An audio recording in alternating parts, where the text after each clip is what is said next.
Yusek Molly po. May we ask the DOH based on your experience sa ngayon, sino ba ang mas may angkop na mag-implement po ng health facilities? DOH o ang itong DPWH? Mr. Chair, if I may say something first for the 2023 findings of the COA, which amounted to 2.3 billion. When it came in 2024, it was not 2.3 billion anymore. We were able to trim it down to a little bit lower because there were unutilized funds of 2023 amounting to less than that, sir. A little more than, I cannot just remember, but it's not 2.3 billion anymore. So last year, the obligation rate of HFEP in 2024 is 90%. Quite good number, but the obligation rate is not that high. It's only 40%. So because of a lot of problems also that is being encountered at the sites of the HFEP projects. So for the 2025, if I may say, the 2024 projects with the DPWH were quite going good until, from my knowledge, there was quite a confusion on where to have it bidded, whether in the district or in the regional office of the DPWH. So before HFEP was handed to a different USEC, we were in communication as to where it will be bidded out the fastest. So dun po ako nag-stop and I leave it to USEC Murillo now, who is the one in charge for HFEP. Go ahead po, Yusek Murillo. Yes, Mr. Chair. The implementing guidelines was just passed to my office. And to protect the money of the people, tiniyak ko po na for the equipments po, there should be a 5-year warranty. And yung support services nyo po kung pwede, ISO. Kasi nangyayari po, minsan nagreklamo yung hospital na after awarded after a year, nawawala na yung supplier at nawawala na yung support services. So we make sure that the money po is protected. And for the construction side po, dati na po kasing hindi dumadaan sa central office. Yung project proposal, yung DAED. Then na-experience ko po nung pag-appoint sa akin last month, pag-ikot ko sa baba, nakita ko na there's a big difference, no? Sa proposal nila, sa prices, and then sa prioritization. Sabi ko, dapat dadaan ito sa central office bago i-implement ng hospitals natin. So ngayon po, tinitiyak po namin na the money of the people is protected. Titingnan po namin na walang overpricing, the quantities, at angkop po yung project po sa hospital. Kasi may nakita pa ako yung tulay for the next building, 25 million, retrofitting 70 million. Sabi ko, hindi naman makatarungan ito dahil marami pong hospital na nangangailangan ng pondo. No, at kung sasayangin po natin ito, kawawa naman yung ibang mamamayan namin. So, pinalis po namin yung guidelines at check po pag-release na to at pag-approve na ng OSEC, magiging maganda po ang kalabasan po ng proyekto po sa ating departamento. And regarding po with the DOH implementation versus the DPWH, marami po tayong super health center na linalagyan namin ngayon ng pondo for completion. Kasi yung pondo po na nabibigay sa kanila, I understand po, is dire-diretso 12 million, 10 million, 15 million.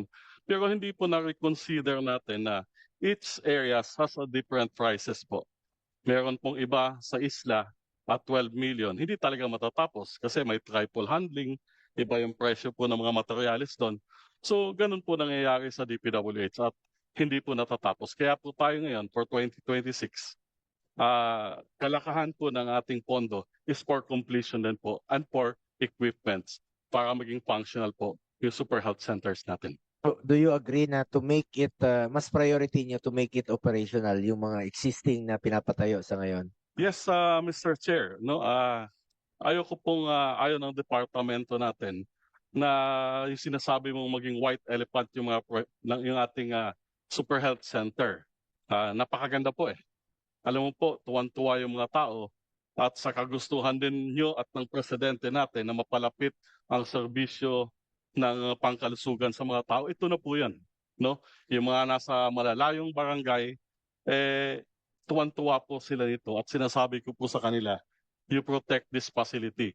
Dahil ito, nung mayor pa ako, pangarap ko lang po ito at ngayon po, na-realize na po sa ating administration. So malaking tulong po ito. And komportable po at masaya ang mga tao dito kasi air condition, nandoon na po lahat, yung mga equipments natin, laboratory, ECG. Pero yung iba po, may kulang pa po ng mga x-ray.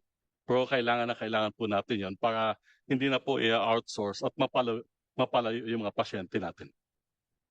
Salamat. Yung ibang super health center ng mga LGUs, dinagdagan nila, nilagyan nila ng second floor, nilagyan ng dialysis machine. So parang ah, parang naging hospital na rin po, aircon rin po. Marami sa iba't ibang parte ng bansa. Yes, Mr. I'll just Chair. cite one super health center, Imus, and even in Gentry, may mga second floor. In Malbar, in Batangas, may third floor pa po. Tsaka yung nakalagay yung mga super health center ninyo ng DOH sa malalayong lugar tulad ng Tingloy, Batangas, Island, 2 hours biyahe papunta ng ospital. So doon na po yung PhilHealth Consulta, doon na yung PhilHealth Yakap program. Yes po, natutuwa po yung mga LGUs natin kasi itong Super Health Center, nag-generate din po sila ng kita. No? Yung consultation, yung laboratories, binabayado ng PhilHealth. So, hindi na po gumagastos yung LGU para i-sustain ito. Self-sustaining na po to. Self-generating. So, nakakatakbo na po with the help po of Department of Health. Yung iba pong mga super health centers na walang doktor, ino-augment po natin ng doctors to barangay natin at HRH natin. So ito po yung programa natin na nagdala po ng serbisyong pangkalusugan na mapalapit po sa ating mamamayan. Salamat po, Dr. Murillo. Ano pa? Okay. Meron lang po akong ipa-follow up sa inyo sa DOH at sa DPWH. Kasi nung nakaraang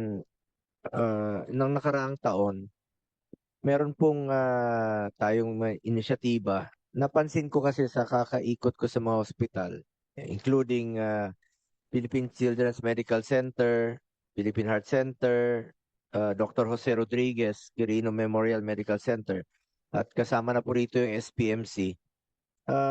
Marami po mga watchers na nandyan na nag-aantay sa bangketa.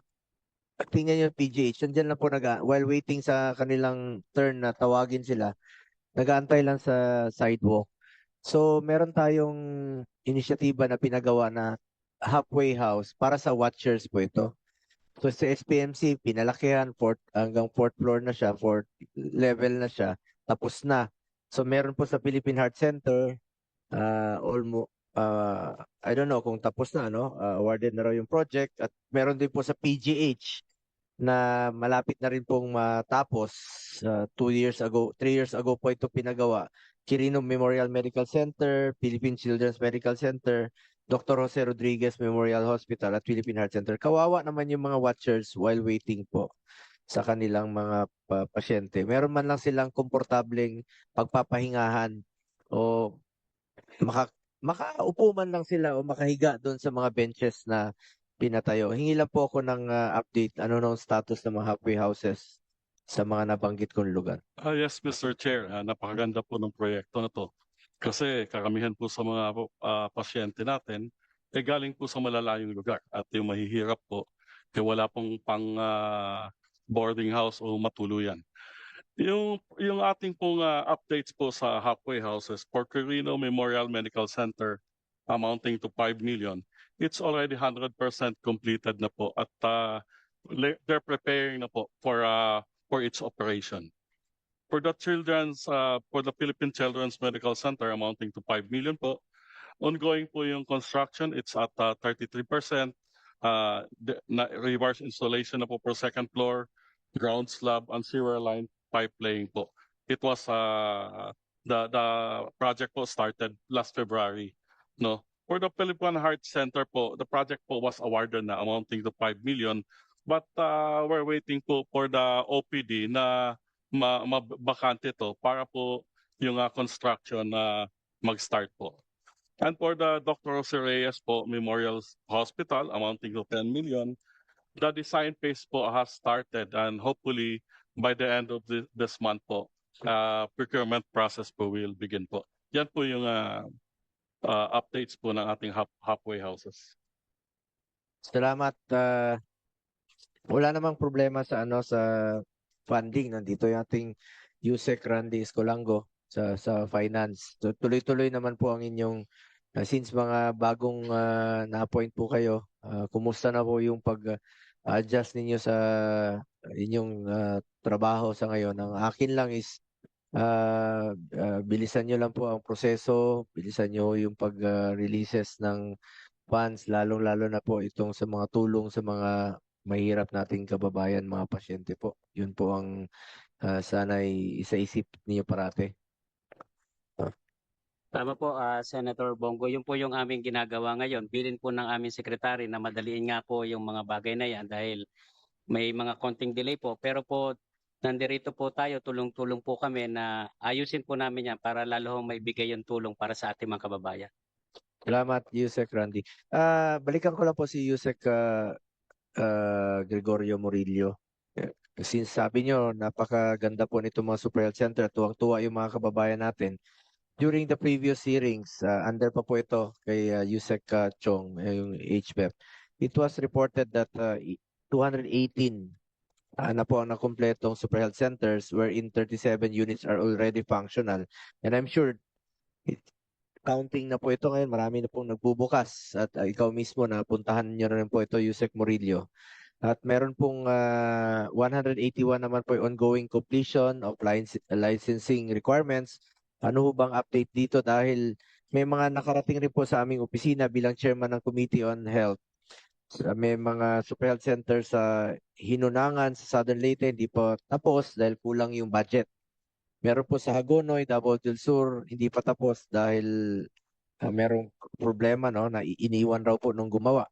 Super Health Center in Mabitac, Laguna, tapos na pero hindi magamit dahil walang equipment. Super Health Center in San Enrique, Iloilo, hindi pa tapos ng DPWH, mabagal daw yung gumawa. Sabi nag-comment po yung LGU, o yung na mabagal raw yung implementation ng DPWH compared to DOH. Super Health Center in Beruela, Agusan del Sur, tapos na pero hindi magamit dahil walang equipment, wala silang x-ray room at delivery room. At Super Health Center in Oton, Iloilo, hindi pa tapos, nakatiwangwang pa raw. Ito yung sinasabi ko na huwag niyong iwanan na maging white elephant. At kung ano yung kulang ay pwedeng balikan nyo, pa-check nyo po sa regional directors nyo. At Super Health Center in Naga City, hindi pa po operational. Nabanggit rin po ito ni Mayor ng Naga ngayon, si Mayor Lenny. Pwede nyo bang ma-check po ito, Yusek Murillo? Yes, Mr. Chair. Yan po yung priority natin na tapusin yung nakabinbin na Super Health Centers. Kaya po for this year, malaki po yung pondo natin for completion. It's around 1.9 billion for 268 Super Health Centers po. For completion po, for yung sinasabi niyo po, we'll take note of that. Pupuntahan ko po yun at kakausapin ko yung DPWH. Kasi nangyayari po ganun din sa Hinunangan, yung amount doon na 12 million, pag sa DOH ginagawa, tapos na. Pero pagdating sa DPWH, medyo hindi natatapos, hindi na lalagyan ng bubong. So siguro it might be because of sa layo po nung lugar o baka double handling or triple handling.